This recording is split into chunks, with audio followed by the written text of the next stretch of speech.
The golden plate of deception. The dinner table was a battlefield of fine china and unspoken resentments. Every Sunday, the Sterling family gathered in a dining room that smelled of expensive lavender and cheap secrets. At the head sat Eleanor, a matriarch whose pearls were as cold as her gaze. Beside her sat Julian, the favored son, and across from them, my daughter-in-law Eleanor, treated like a smudge on a windowpane. "The roast is a bit spirited today, isn't it, Maya?" Eleanor whispered, pushing a piece of meat around her plate with a silver fork. "In my day, we cooked for love, not out of obligation." Julian laughed, a sharp, hollow sound. "Mother," Maya tried, "not everyone was born with your grace." The air turned brittle. Maya felt the familiar sting of tears but swallowed them.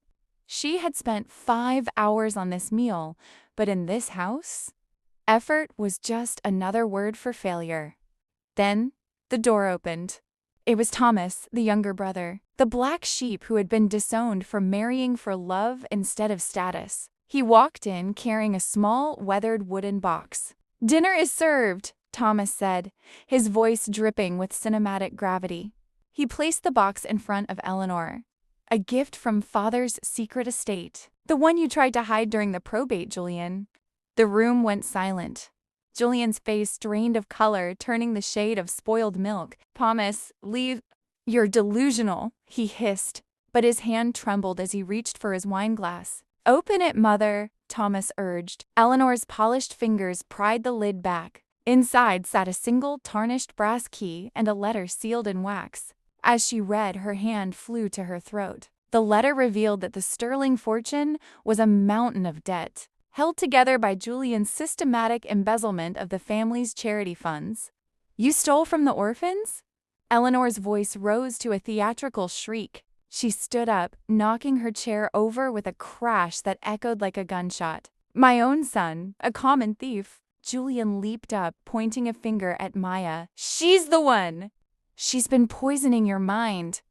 It was a lie so desperate it was almost comical. Maya stood, slowly untying her silk apron. She didn't cry. Instead, she took the golden plate, the family's prized heirloom, and dropped it. The plate shattered into 1,000 jagged pieces. "The debt isn't just financial, Eleanor," Maya said, her voice calm and terrifying. "It's moral. And today, I'm cashing out." She walked out the door with Thomas, leaving Eleanor wailing over the shards of her legacy while Julian frantically tried to burn the letter with a table candle. The rain began to pour outside, drenching Maya as she stepped into the street, finally breathing air that didn't taste like lies. The Sterling name was dead. The real life had just begun.